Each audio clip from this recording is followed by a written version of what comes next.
Hola, bienvenidos. Mi nombre es José Manuel López García. Sobre Tomás de Aquino. Ciertamente, Santo Tomás es uno de los grandes teólogos y filósofos de todos los tiempos. Y su obra, pues, es enorme, es grandiosa, de altísimo nivel, desde una perspectiva teológica y filosófica. No hay que olvidar que dejó escritas alrededor de 20.000 páginas durante unos 20 años de actividad filosófica y teológica. Y pues todo esto está recogido, por ejemplo, en el libro de Joseph Pieper, Introducción a Tomás de Aquino, 12 lecciones. Indudablemente la repercusión de la teología del aquinatense fue extraordinaria en la cristiandad y también es cierto que tuvo que luchar contra distintas actitudes que eran contrarias a la libertad de predicación y también, pues bueno, era un ambiente muy convulso el que existía en el siglo XII entre las órdenes mendicantes. Luego también pues había discrepancias teológicas, ideológicas, filosóficas, etcétera. Lutero, por ejemplo, de una manera injusta, llamó a Santo Tomás el mayor parlanchín de los teólogos escolásticos, aunque pues esto pues no era cierto, simplemente la capacidad como filósofo y como teólogo era extraordinaria y lo demostraba en sus clases universitarias, en la Universidad de París y en otras universidades también. Y también su producción escrita fue realmente extraordinaria también, genial.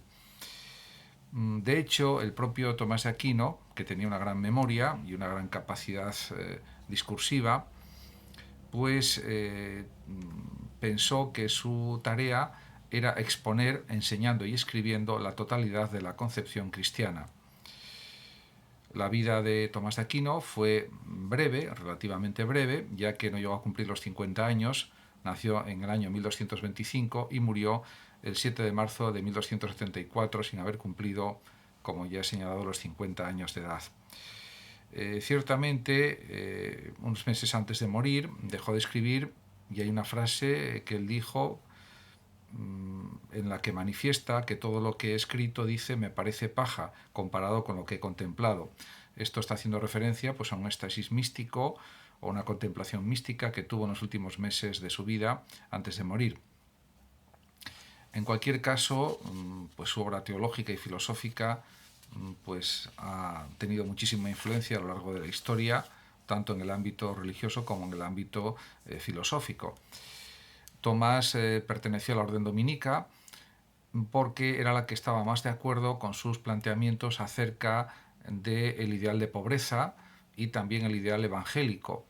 También era una orden que daba mucha importancia a la enseñanza y Tomás de Aquino destacaba también por su pasión por enseñar. Podemos decir que para Tomás la verdad solo tiene lugar en la conversación, en el diálogo. Por eso se entiende perfectamente que en sus clases pues, se dialogaba, disputaba con sus estudiantes, etc.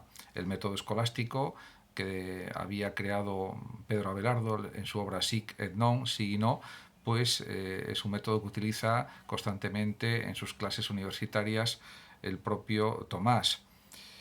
Por otra parte, en cuanto a su producción teológica y filosófica, no cabe duda de que fue un gran comentador de Aristóteles y diríamos que se le ha llamado también el maestro del orden, pero también, por supuesto, leyó y estudió pues, obras de otros grandes filósofos como Platón y, por ejemplo, la doctrina de las ideas platónica pues, es aceptada plenamente por Tomás. También la concepción de la creación según las razones germinales vivientes en el logos divino. Y pues en ese sentido cabe decir, por ejemplo, que en las obras de Tomás de Aquino se han contado más de 1700 citas de Dionisio Areopagita, que era discípulo de Pablo de Tarso y que era pues neoplatónico, podemos decir. En este sentido, pues se comprende el eclecticismo del propio Tomás de Aquino, porque además él buscaba en el ámbito de la teología y también en el ámbito de la filosofía la verdad, exclusivamente la verdad.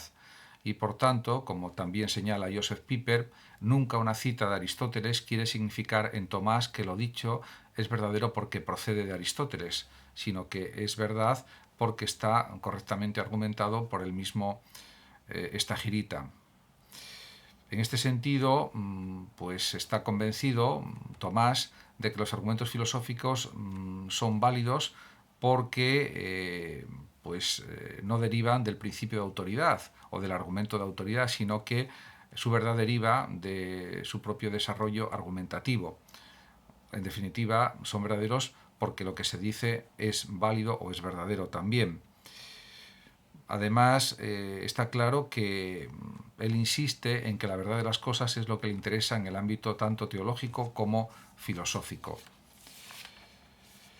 Podemos decir que ante las polémicas que hubo pues, en los años 1253, 50, 52, 56, 58, 59, etc., en la década de 1250 y en la década de 1260 y de 1270, pues Tomás tuvo que hacer frente pues, a muchas disputas filosóficas y teológicas en el París en el que él vivió como profesor de la universidad y también, por supuesto, en otras universidades. Y a veces sus argumentaciones eran más agresivas en el sentido de que, por ejemplo, a veces decía este argumento es más digno de risa que de respuesta y se entiende que lo dijera. En cambio, en otras muchas situaciones, en otros muchos casos, por supuesto, daba sus razones argumentándolos de forma muy sutil, muy precisa, muy detallada y muy coherente. Pero, pues realmente el mismo Tomás dice en su tratado de Unitate Intellectus, de la unidad del intelecto, lo siguiente: si alguien quiere exponer algo contra esto, que no charle de ello ante los muchachos, sino que presente públicamente un escrito sobre ello para que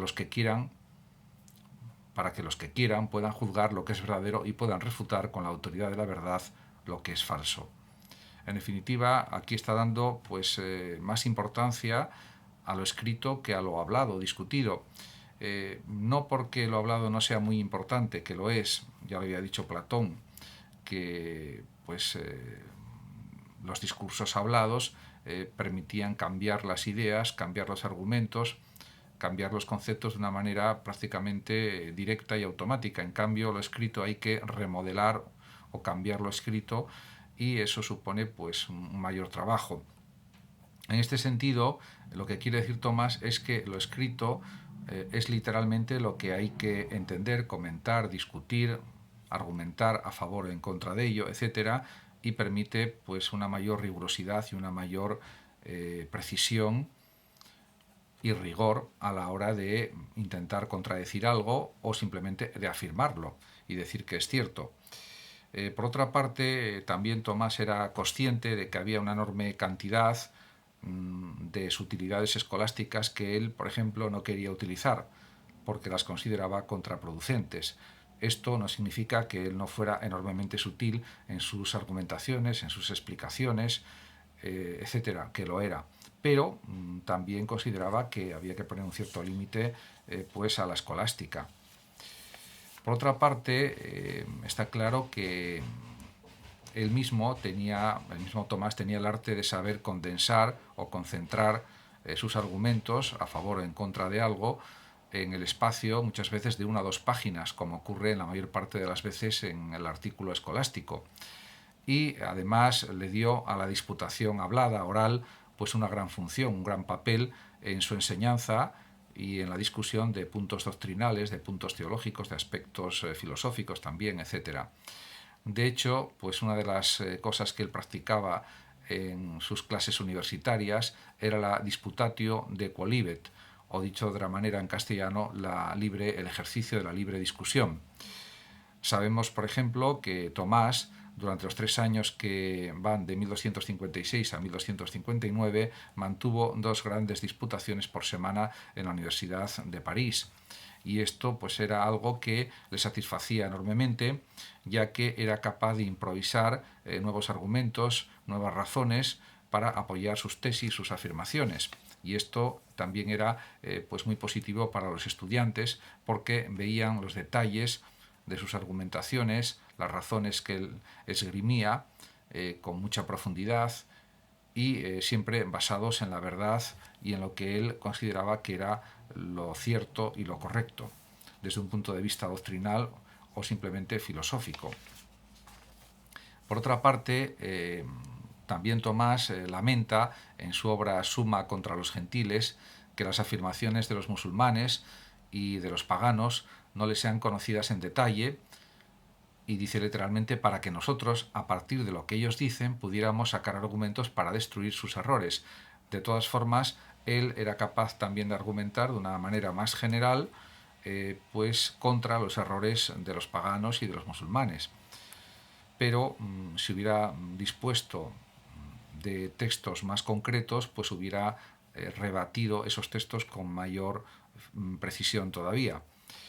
Por otra parte, la disputatio, la disputación, la discusión pública, la discusión libre, podríamos decir, es algo pues también enormemente útil tanto para los profesores como para los estudiantes, porque disputatio no solo quiere decir que hay que escuchar al otro, sino también que hay que hablar al otro.